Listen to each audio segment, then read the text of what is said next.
مملکت آصف علی زرداری کی squadron leader عثمان یوسف شہید کے گھر آمد۔ عثمان یوسف شہید کے لواحقین سے اظہار تعزیت۔ شہید کی وطن کے لیے خدمات اور دفاع وطن میں جان کا نذرانہ پیش کرنے پر قوم کی جانب سے خراج عقیدت۔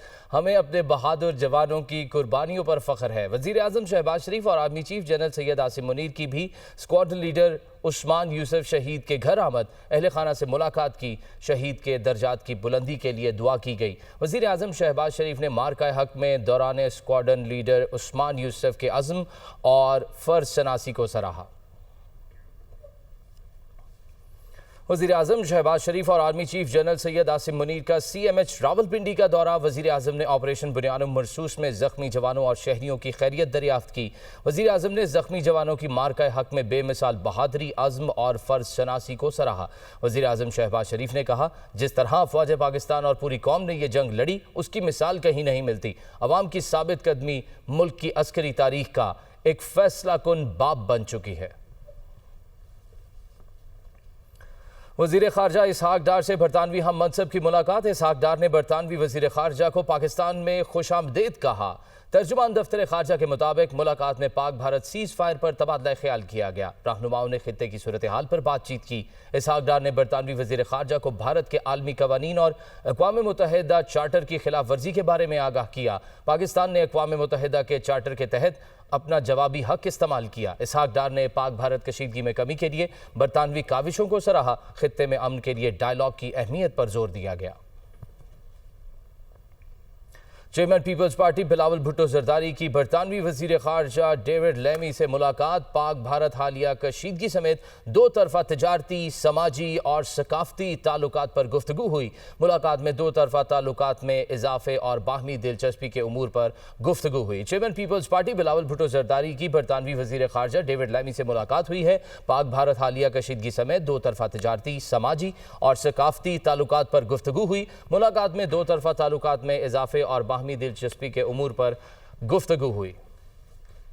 آپریشن بنیان مرصوص میں عظیم کامیابی پر شمالی وزیرستان میں خصوصی ریلیوں کا انعقاد کیا گیا۔ ریلیاں بنو، میران شاہ، میر علی، غلام خان اور دتا خیل میں نکالی گئیں۔ ریلیوں میں اسکول، کالجز کے طلباء اور طالبات سمیت عسکری اور سول حکام نے شرکت کی۔ شرکا کی جانب سے قومی پرچم تھامے پاکستان اور فوج کے حق میں بینرز بھی اٹھا رکھے تھے۔ شرکا نے فوج کے شانہ بشانہ ہمیشہ کھڑے رہنے کے عزم کو دہرایا اور پاک فوج کو زبردست خراج عقیدت پیش کیا۔ پاک فضائیہ کے زیر اہتمام یوم تشکر کی شاندار تقریبات PAF ایئر مین اکیڈمی کورنگی کراچی اور PAF اکیڈمی اصغر خان رسالپور میں پرچم کشائی کی تقریب ہوئی۔ PAF بیس بٹ بیر پشاور اور ایئر ہیڈ کوارٹرز اسلام آباد میں بھی تقریبات کا انعقاد کیا گیا۔ شہداء کی یادگاروں پر پھول چڑھائے اور فاتح خوانی کی گئی۔ ایئر فورس کے شاہینوں کو بھارتی جارحیت کے خلاف منہ توڑ جواب دینے پر خراج تحسین پیش کیا گیا۔ ویلکم بیک ناظرین۔ وزیر اعلیٰ بلوچستان سرفراز بگٹی کا کہنا ہے کہ بھارت نے رات کے اندھیرے میں پاکستان پر حملہ کرنے کی کوشش کی۔ بھارت تکبر میں رہا ہے۔ قوم کے شاہینوں نے ثابت کیا کہ پاکستان ترنے والا نہیں۔ پاکستانی قوم نے ثابت کیا کہ ہم زندہ قوم ہیں۔ دشمن کو ہمیشہ پیغام دینا ہے کہ ہم امن چاہتے ہیں۔ وہ یوم تشکر کی مناسبت سے تقریب سے خطاب کر رہے تھے۔ ہندوستان ایک تکبر اور ایروگنس میں رہا۔ پاکستان کی ہمیشہ یہ خواہش رہی ہے کہ وہ پرامن رہے۔ پاکستان پہ رات کے اندھیرے میں ایک حملہ کرنے کی کوشش کی۔ قوم کو جب للکارا گیا تو اس قوم کے شاہینوں نے، اس قوم کے سپہ سالار نے، اس قوم کے لیڈرز نے یہ ثابت کر دیا دنیا پہ کہ پاکستان ایک ترنے والا نہیں ہے۔